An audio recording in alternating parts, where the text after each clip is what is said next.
지금 여러분의 통장에 매달 꽂히는 월급, 여러분이 피땀 흘려 모은 소중한 자산, 그리고 여러분 자녀의 밝은 미래까지. 이 모든 것이 지금 이 순간 보이지 않는 곳에서부터 서서히 무너져 내리는 거대한 균열 속에 놓여 있다는 사실을 알고 계십니까? 한때 한강의 기적이라 불리며 세계를 놀라게 했던 고속 성장의 신화, 대한민국. 그 찬란했던 경제 발전의 이면에 이제는 나라 곳간이 텅 비었다는 섬뜩한 경고음이 울리고 있습니다. 이것은 단순히 몇 조 원 적자가 났다거나 재정 상태가 조금 나빠졌다는 식의 추상적인 숫자의 이야기가 아닙니다. 훨씬 더 본질적인 문제입니다.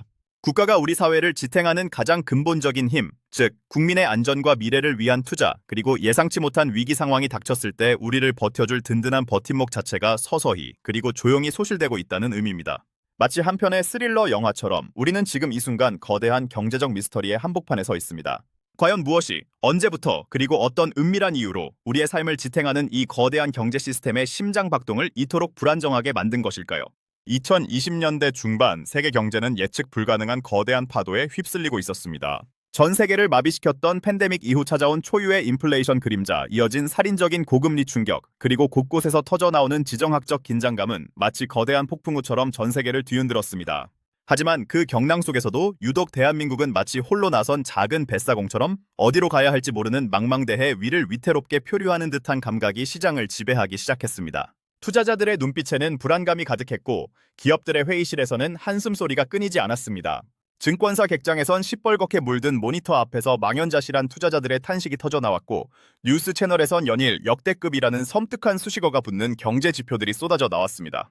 평범한 시민들의 삶은 고통으로 신음했습니다. 천정부지로 치솟는 주택담보대출 이자는 가정경제의 숨통을 조여왔고 매달 불어나는 생활비는 월급만으로는 도저히 감당하기 어려웠습니다. 동네 골목 상점들은 하나둘씩 셔터를 내리기 시작했고 거리를 오가는 사람들의 발걸음은 점점 더 무거워졌습니다. 모두가 지금 뭔가 잘못되어 가고 있다는 막연한 불안감을 느끼면서도 정확히 무엇이 문제인지 그리고 이 위기가 과연 어디까지 이어질지 알지 못했습니다. 우리는 흔히 이런 상황이 그저 대외적인 요인 때문이라고 치부해버리곤 합니다. 하지만 정말 그럴까요? 단순히 러시아 우크라이나 전쟁이나 미국 연방준비제도의 금리 인상 때문일까요? 아니면 훨씬 더 깊고 복잡하게 얽힌 구조적인 문제들이 오랫동안 쌓여왔던 결과 이제야 그 둑이 무너지기 시작한 것일까요? 우리가 미처 보지 못했던 거대한 균열들이 어쩌면 우리 내부에서부터 조금씩 자라나 마침내 국가의 근간을 위협할 정도로 커져버린 것은 아닐까요? 오늘 우리는 나라 곳간이 텅 비었다는 이 섬뜩한 경고가 대체 무엇을 의미하는지, 그리고 이 거대한 경제적 위기가 우리 개개인의 삶에 어떤 현실적인 그림자를 드리우고 있는지 한편의 숨막히는 스릴러 영화를 보듯 그 실체를 낱낱이 파헤쳐볼 겁니다. 과연 누가, 언제부터, 그리고 어떤 이유로 대한민국의 핏줄과도 같은 재정의 혈관을 막히게 했는지 지금부터 그 숨겨진 진실을 찾아 떠나는 치열한 여정을 시작합니다. 우리가 지금부터 파헤칠 진실은 단순히 어느 한 정부의 실정이나 한 기업의 몰락 같은 단편적인 사건이 아닙니다. 그것은 수십 년간 우리 사회의 뿌리 깊숙한 곳에서부터 자라나 이제는 돌이킬 수 없는 거대한 그림자를 드리우고 있는 존재입니다. 많은 사람들이 그저 막연한 불안감으로 치부했던 혹은 나와는 상관없는 먼 미래의 이야기로 여겼던 그 그림자 말입니다. 바로 대한민국을 갉아먹는 인구 절벽과 초고령화 사회라는 이름의 시한폭탄입니다.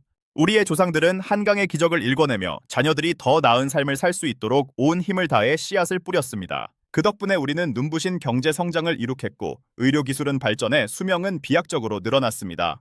사람들은 더 오래 살게 되었고 아이를 적게 낳아도 풍요로운 삶을 누릴 수 있다고 믿었습니다. 하지만 그 믿음은 거대한 재앙의 씨앗을 품고 있었습니다. 마치 성공이라는 달콤한 과실 속에 감춰진 독처럼 말입니다. 우리가 눈부신 경제 성장에 취해 환호성을 지르는 동안 국가 재정의 거대한 둑은 보이지 않는 곳에서부터 서서히 균열이 가기 시작했던 것입니다. 상상해 보십시오. 한때는 빽빽한 나무들로 울창했던 숲이 있습니다. 그 숲은 늘 푸르고 생기가 넘쳤죠. 하지만 어느 순간부터 새로운 나무는 자라지 않고 늙은 나무들만 남게 됩니다. 그리고 그 늙은 나무들은 병들기 시작합니다. 결국 숲은 점점 황폐해지고 숲을 지탱하던 힘은 약해질 수밖에 없습니다. 이것이 바로 지금 대한민국이 직면한 현실입니다. 우리는 빠른 속도로 늙어가고 있고 그 속도를 감당할 만큼 새로운 생명, 즉 젊은 세대가 태어나지 않고 있습니다. 이것은 단순히 숫자의 문제가 아닙니다.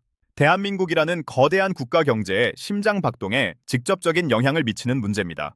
젊은 세대가 줄어들면 나라에 세금을 내고 경제 활동을 할 인구가 급격히 감소합니다. 반면 노년층은 폭발적으로 증가하며 연금, 의료, 복지 등 국가가 책임져야 할 지출은 눈덩이처럼 불어납니다. 마치 수도꼭지는 점점 잠기는데 배수구는 활짝 열려 물이 쉴 새 없이 빠져나가는 형국인 셈이죠. 지금 이 순간에도 국민연금의 고갈 시점은 2050년대 중반으로 예측되고 있습니다. 불과 20여 년 후의 이야기입니다.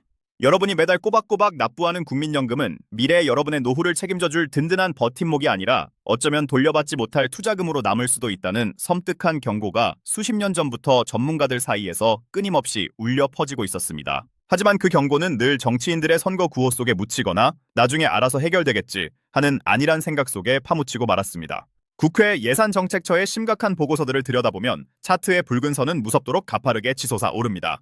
앞으로 수십 년 안에 국내 총생산 대비 국가 채무 비율은 지금의 2배를 넘어설 것이라는 암울한 전망이 펼쳐집니다.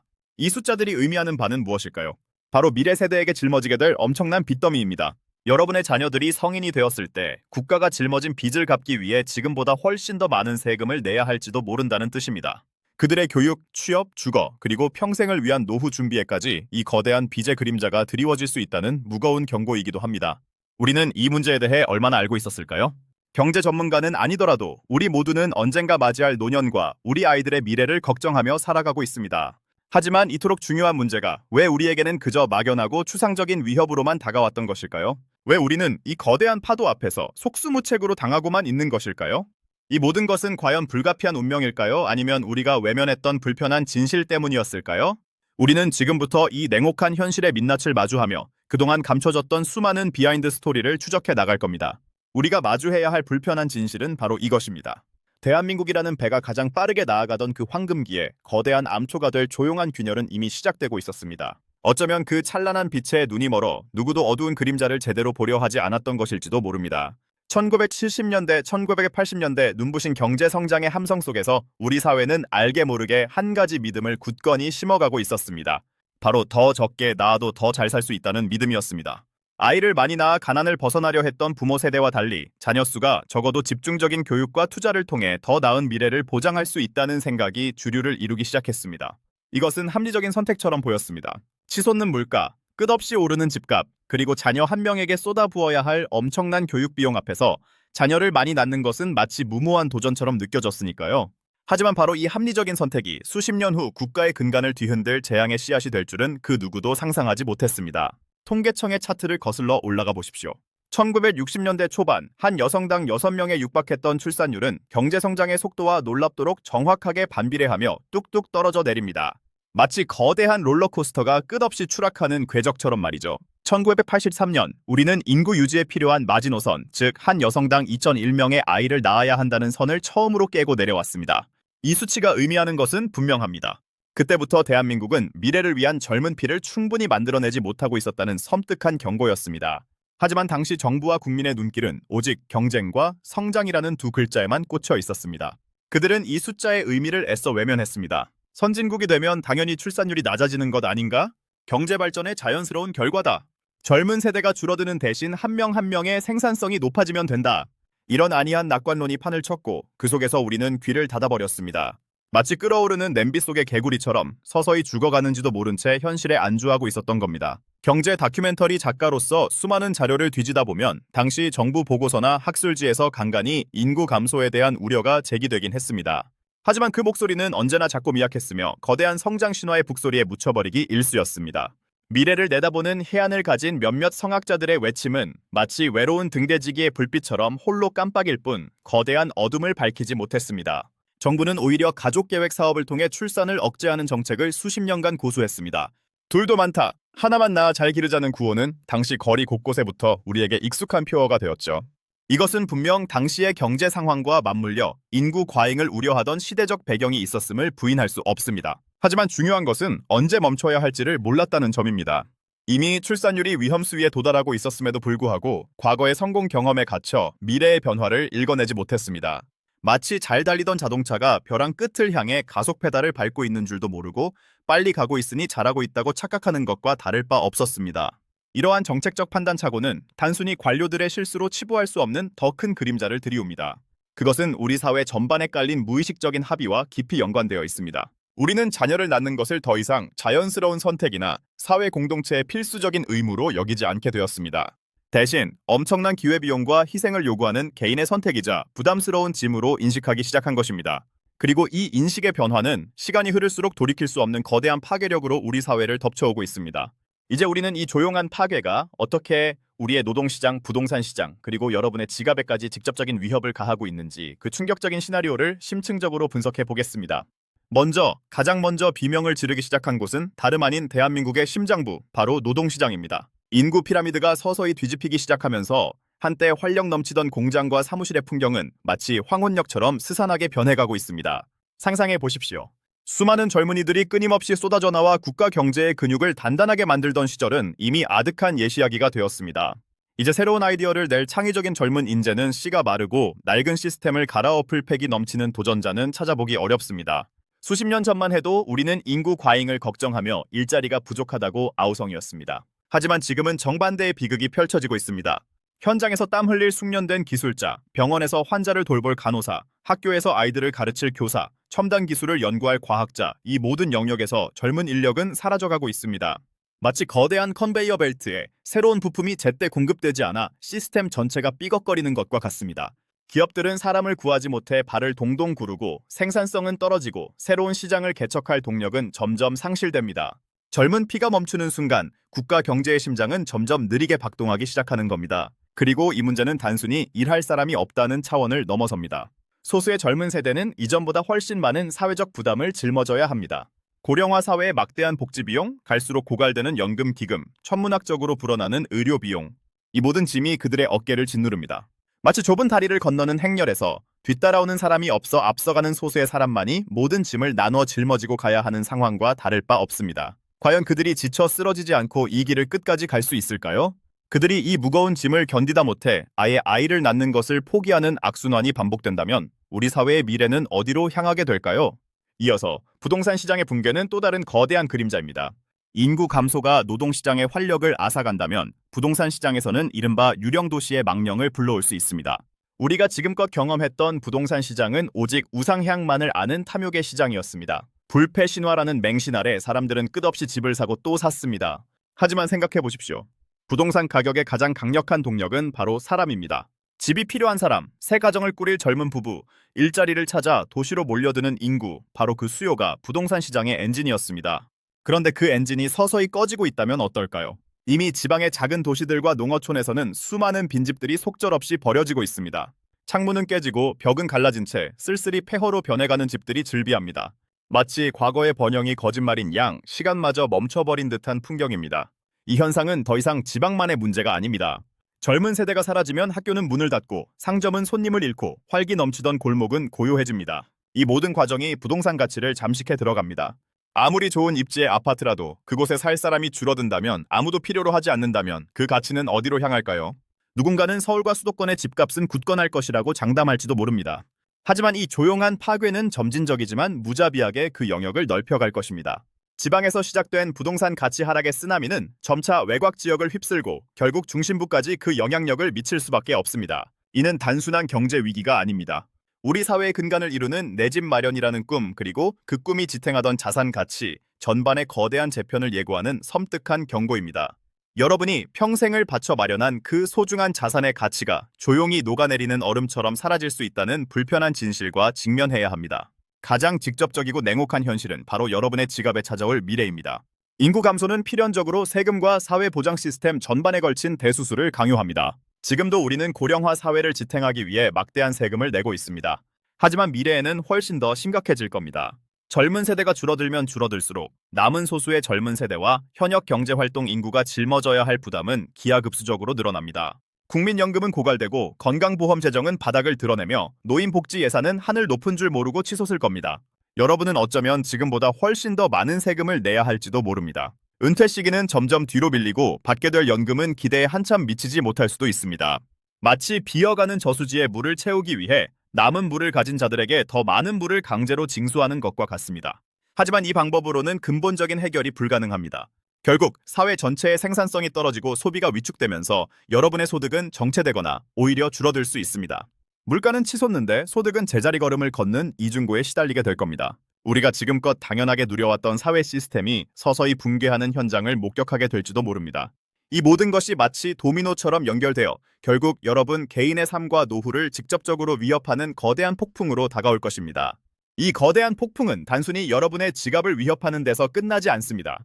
그 여파는 한때 활력 넘치던 우리 경제 시스템 전체를 마치 급성 마비처럼 덮쳐올 겁니다. 상상해 보십시오. 마치 오랜 시간 끓어오르던 냄비 속 열기가 갑자기 사라지면서 모든 것이 얼어붙는 것처럼 말입니다. 여러분, 개개인이 미래의 불확실성 앞에 소비의 지갑을 굳게 닫아버리는 순간 시장은 서서히 활력을 잃어갑니다. 백화점의 화려한 조명 아래 사람들의 발길은 뜸해지고 북적대던 식당가는 한산해지며 갓 구운 빵 냄새로 가득했던 골목 상권은 차가운 침묵에 잠깁니다. 기업들은 이 얼어붙은 소비 심리 앞에서 망연자실할 수밖에 없습니다. 팔리지 않는 제품은 창고에 쌓여가고 새로운 투자는 멈추며 한때 야심차게 계획했던 확장 전략은 백지화됩니다. 특히 우리 경제의 중추를 담당했던 대기업들은 그나마 버틸 여력이 있겠지만 대부분의 중소기업과 자영업자들은 곧바로 벼랑 끝으로 내몰릴 겁니다. 한때 희망으로 가득 찼던 스타트업 사무실에는 불이 꺼지고 수십 년간 한자리를 지켜왔던 동네 상점의 셔터는 영원히 내려지겠죠. 이 과정에서 발생하는 대량 해고의 물결은 다시 소비를 위축시키고 실업률을 폭등시키며 사회 전체의 불안감을 극대화시키는 무시무시한 악순환의 고리를 만들 겁니다. 마치 거대한 톱니바퀴가 하나둘씩 멈춰서면서 결국 모든 생산 활동이 정지되는 끔찍한 시나리오입니다. 그리고 이 내수 시장의 붕괴는 우리 경제의 또 다른 중요한 축인 수출마저 흔들 수 있습니다. 국내 시장에서 생존 기반을 잃은 기업들은 더 이상 혁신적인 기술 개발이나 새로운 제품 생산에 투자할 여력이 없어집니다. 젊고 창의적인 인재는 이미 씨가 말라가고 남아있는 인력마저 고령화되어 생산성은 떨어집니다. 한때 세계 시장을 호령했던 메이드 인 코리아의 자부심은 점차 빛을 잃어가고 급변하는 글로벌 경제 환경 속에서 우리는 빠르게 뒤처질 수밖에 없습니다. 경쟁국들은 우리의 자리를 꿰차고 새로운 기술은 그들의 손에서 탄생하며 우리의 주력 산업은 과거의 유물처럼 박물관으로 향할 수도 있습니다. 우리가 땀 흘려 쌓아 올린 경제적 기반이 한순간에 모래성처럼 허물어지는 과정을 목격하게 될지도 모릅니다. 이 모든 절망적인 상황 속에서 정부는 과연 어떤 선택을 할까요? 고갈되는 세수와 폭증하는 복지 지출 사이에서 정부의 재정은 마치 밑 빠진 독에 물 붓기처럼 빠르게 바닥을 드러낼 겁니다. 이미 천문학적인 국가 채무는 더욱 불어나고 이자를 갚는 데 급급한 상황이 되면 미래를 위한 투자는 꿈도 꿀 수 없게 됩니다. 돈을 더 찍어내어 문제를 해결하려 한다면 당장은 숨통이 트일지 몰라도 결국 감당할 수 없는 인플레이션이라는 거대한 괴물이 깨어나 여러분의 저축 가치를 휴지 조각으로 만들어버릴 겁니다. 아니면 더 가혹한 증세와 사회보장제도의 대대적인 개편을 단행해야 할 겁니다. 그 순간 우리 사회에는 세대 간의 갈등과 계층 간의 분열이라는 또 다른 거대한 균열이 생겨날 수 있습니다. 젊은 세대는 자신들이 짊어져야 할 노년층의 부담에 반발하고 노년층은 부족한 복지에 불만을 터뜨리며 사회 전체는 서로를 비난하고 불신하는 냉혹한 전쟁터가 될지도 모릅니다. 더 이상 상생과 협력을 기대하기 어려운 각자 도생의 시대로 접어들게 될 겁니다. 우리가 지금껏 애써 외면했던 인구 구조의 그림자가 이렇게나 길고 어둡게 우리 사회 전체를 덮칠 수 있다는 불편한 진실과 마주해야 합니다. 이제 우리는 이 거대한 파국을 막기 위해 무엇을 해야 할지, 그리고 정말로 막을 수 있을지 스스로에게 질문해야 할 때입니다. 이제 우리는 이 거대한 파국을 막기 위해 무엇을 해야 할지, 그리고 정말로 막을 수 있을지 스스로에게 질문해야 할 때입니다. 이 질문에 답하지 못하는 침묵은 시장의 가장 치명적인 독이 될 수 있습니다. 집단적인 불확실성, 즉 언제 무너질지 모르는 시한폭탄을 안고 살아가는 불안감은 결국 모두를 얼어붙게 만들 겁니다. 이 모든 절망의 그림자 속에서 한 줄기 빛을 찾으려는 노력은 필사적일 수밖에 없습니다. 중앙은행 최후의 보루라고 불리던 이 거대한 기관들은 이미 모든 카드를 소진했을지도 모릅니다.